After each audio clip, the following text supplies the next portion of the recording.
манай компани Монгол овон төслийнхөө өрөөнд тоног төхөөрөмжийнхөө хүчин чадлыг 2 дахин 3 дахин ихсэж байгаа. За тэр түүнээсээ шалтгаалаад бид нэр эрчим хүчнийхээ зардлыг 40-50%-аар бууруулах боломж бүрдэж байгаа. Усны эрчим хүчний зардлыг 70-80% бууруулж байгаа.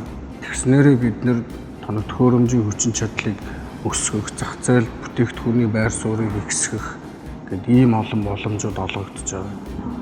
Хэрэглэгчтэй яагаад GAP стандарт авах шаардлагатай вэ? Шаардсан бэ гэх тэгэхээр ерөнхийдөө хамгийн гол зүйл нь бол тухайн луунгаа тариаллахдаа ямар нэгэн химийн бодис хэрглэж гин үү, ямар бордоо ашиглаж гин, хөрсөн нь эрүүл юм уу гэдгийг баталгаажуулахын тулд бид нар GAP стандартыг ав гэж шаардлага тавьдаг. Тэрнийхээ өрөөнд ч бид нар одоо энэ Naval Ethnic сортын луун маань Монголын хөрсөнд эрүүл, Монголын хөрсөнд ямар нэгэн химийн бордоо ашиглахгүйгээр бид нарт маш эрүүлэр ирж үйлдвэрлэлд орж боловсруулагдаж эцсийн бүтээгдэхүүн болж гарч байгаа.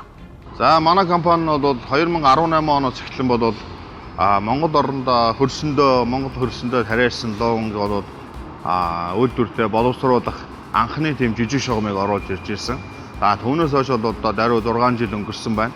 6 жилийн хугацаанд бол үйлдвэрийн шугамыг бол үе шат дараатаагаар өргөтгөн нэмэгдүүлж, за хамгийн сүүлд бол одоо 2023 онд бол бид нар Энтхэг улсын Allround компани бүрэн автомат юм шугамар бол тоног төхөөрөмжөө бол шинжилэн сайжруулсан. Энэ тоног төхөөрөмжийн сайжралт одоо биднэрт ямар ач холбогдол өгч байна вэ гэхээр нэгдүгээр бүтээмж нэмэгдэж байна. Хоёрдугаар үйлдвэрийн эмх зэгц орчин сайжирч байна.